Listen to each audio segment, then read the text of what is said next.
الحمد لله رب العالمين والعاقبة للمتقين والصلاة والسلام على سيد المرسلين وعلى آله وصحبه أجمعين أما بعد فأعوذ بالله من الشیطان الرجیم بسم اللہ الرحمن الرحیم۔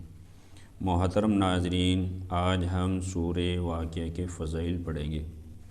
سورہ واقعہ کے فضائل میں اہم بات یہ ہے کہ اللہ کے رسول صلی اللہ علیہ وسلم کی حدیث ہے کہ جس گھر کے اندر سورہ واقعہ پڑھی جائے گی اس گھر کے اندر فاقہ نہیں آئے گا، یعنی اس گھر والے روزی رزق کے معاملے میں کبھی بھی پریشان نہیں رہیں گے، وہ کبھی بھی ان کے اوپر اس بات کا غم سوار نہیں ہوگا، ٹینشن اور خوف نہیں ہوگا کہ کہیں ہم بے روزگار نہیں ہو جائیں، کہیں ہمارے گھر کے اندر فاقہ نہیں آ جائے۔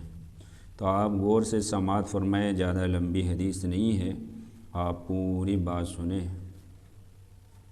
بسم اللہ الرحمن الرحیم۔ حضرت ابن مسعود رضی اللہ عنہ نے حضور صلی اللہ علیہ وسلم کے ارشاد نقل کیا ہے کہ جو شخص ہر رات کو سورہ واقعہ پڑھے اس کو کبھی فاقہ نہیں ہوگا۔ یعنی ایک تو سورہ واقعہ پڑھنی ہے اور سورہ واقعہ کا اہتمام کرنا ہے رات کے ٹائم میں، یعنی سونے سے پہلے یا عشاء کی نماز پڑھنے کے بعد میں، مغرب کے بعد میں بھی پڑھ سکتا ہے لیکن بہتر ہے عشاء کی نماز کے بعد میں سونے سے پہلے پڑھیں۔ سورہ یاسین کو فجر کی نماز کے بعد میں پڑھیں۔ الحمد شریف کا اگر اہتمام کرنا چاہتے ہیں اور الحمد کو عمل کے اندر لانا چاہتے ہیں تو الحمد شریف کو فرض اور سنت کے بیچ میں پڑھیں، یعنی فجر کی فرض اور سنت کے بیچ میں پڑھیں۔ تو اللہ کے رسول صلی اللہ علیہ وسلم کی حدیث ہے کہ جو سورہ واقعہ کو ہر رات میں پڑھے اس کے گھر کے اندر کبھی فاقہ نہیں آئے گا۔ اور ابن مسعود رضی اللہ عنہ اپنی بیٹیوں کو حکم فرمایا کرتے تھے کہ ہر شب میں اس سورت کو پڑھیں، یعنی جو حضرت عبداللہ بن مسعود رضی اللہ عنہ صحابی ہیں، اس حدیث کے راوی بھی ہیں، وہ خاص اہتمام کرتے تھے اور اپنی بیٹیوں کو اس بات کی ترغیب دیتے تھے کہ آپ اہتمام کے ساتھ سورہ واقعہ پڑھیں تو جو آپ کبھی بھی فاقے کے شکار نہیں ہوں گے۔ اور سورہ واقعہ ہے 27ویں پارے میں سورہ رحمان کے بعد۔ سورہ واقعہ کے فضائل بھی متعدد روایت میں وارد ہوئے۔ ایک روایت میں آیا ہے کہ جو شخص سورہ حدید اور سورہ واقعہ اور سورہ رحمان پڑھتا ہے وہ جنت الفردوس کے رہنے والوں میں پکارا جاتا ہے۔ یہ تینوں صورتیں نمبر وار ہیں، سورہ حدید، سورہ واقعہ اور سورہ رحمان۔ یعنی اول نمبر پہ 27ویں پارے میں سورہ رحمان ہے، سورہ رحمان کے بعد سورہ واقعہ ہے اور سورہ واقعہ کے بعد میں آخری صورت ہے وہ سورہ حدید ہے۔ ان تینوں صورتوں کو جو بندہ پڑھنے کا اہتمام کرتا ہے تو فرمایا کہ اس بندے کو جنت الفردوس کے رہنے والوں میں پکارا جاتا ہے، یعنی یہ طے ہو جاتا ہے کہ یہ بندہ جنت الفردوس میں رہنے والا بندہ ہے۔ ایک روایت میں ہے کہ سورہ واقعہ سورۃ الگنا ہے، اس کو پڑھو اور اپنی اولاد کو سکھاؤ۔ سورۃ الگنا ہے، یعنی ایک اہم بات ہے کہ جو بندہ یقین بناتا ہے، کلمہ سیکھتا ہے اور اللہ کی ذات کو صحیح معنی کے اندر سمجھ لیتا ہے اور اپنے آپ کو اللہ کی عبادت کے لیے فارغ کر لیتا ہے، اللہ تعالیٰ اس کے دل کو غنی کر دیتے ہیں۔ اس کے دل کے اندر جتنی دنیا کی بننے کی بگڑنے کی فکریں ہوتی ہیں، کام دھندے کی لائن سے، کاروبار کی لائن سے، دکان کی لائن سے اور گھر والوں کی لائن سے، یعنی گھر کے اندر کوئی بیمار ہے، کوئی مصیبت میں، کوئی کسی حال میں، الگ الگ مسئلے ہوتے ہیں۔ سورہ واقعہ پڑھنے والا فرمائے کہ جو ان سارے کے سارے جھگڑوں سے، فساد سے، لپڑوں سے نجات پا لے گا۔ اسی لیے اس سورت کو فرمایا سورہ گنا، یعنی آپ اس سورت کو پڑھو گے اہتمام سے تو آپ کا دل غنی ہو جائے گا۔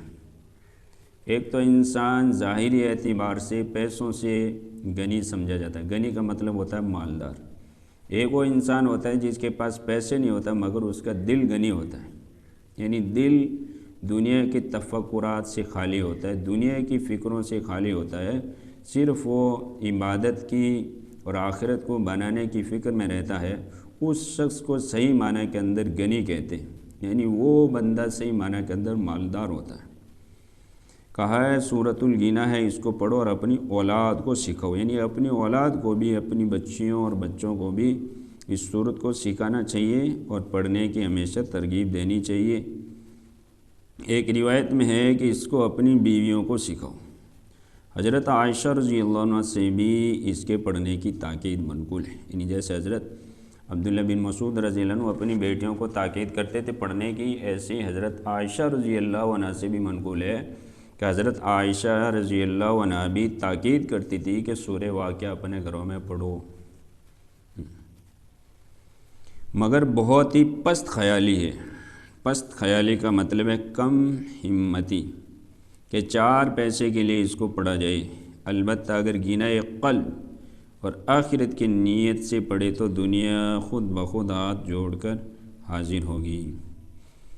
یعنی حضرت شیخ زکریا رحمۃ اللہ علیہ نے، جنہوں نے فضائل اعمال لکھی، انہوں نے یہ بات لکھی ہے کہ یہ کم ہمتی کی بات ہے کہ انسان صرف سورہ واقعہ اس لیے پڑھے کہ جو ہے اس کا کام دھندہ اچھا ہو جائے، اس کے گھر کے اندر روزی رزق کے دروازے کھل جائیں۔ کہ جس بندے کا دل غنی ہوگا، جو بندہ اللہ کو پہچانے گا اور اپنے آپ کو اللہ کی عبادت کے لیے فارغ کر لے گا، تو اللہ پاک اس کے گھروں کے اندر روزی رزق کے دروازے تو ویسے ہی کھول دے گا۔ تو ہم نیت دنیا کے بنانے کے بجائے ایک تو ہمارا قلب، یعنی ہمارا دل منور ہو، ہمارا دل بادشاہ ہو، ہمارا دل غنی ہو اور ہماری آخرت بن جائے، اس نیت سے بھی جو ہے سورہ واقعہ کو پڑھنی ہے۔ تو جو ہے گزارش کرتا ہوں کہ جتنے بھی جو ہے میری بات کو سننے والے ہیں، جن لوگوں تک میری بات پہنچ رہی ہے، وہ سورہ واقعہ کے پڑھنے کا بھی اہتمام کریں۔ خصوصاً میں قرآن کریم کی صورتوں کی، آیت الکرسی کی، سب کی میں فضیلت بتاتا رہوں گا۔ جیسے کہ میرا یوٹیوب چینل ہے، آپ اس کو سبسکرائب کریں، بیل آئیکن کے بٹن کو بھی دبائیں، انشاءاللہ آپ کے پاس فضائل اور صورتوں کے برکات اور قرآن صحیح پڑھنے کا طریقہ آپ ہمارے چینل کے اوپر سیکھیں گے۔ السلام علیکم ورحمۃ اللہ وبرکاتہ۔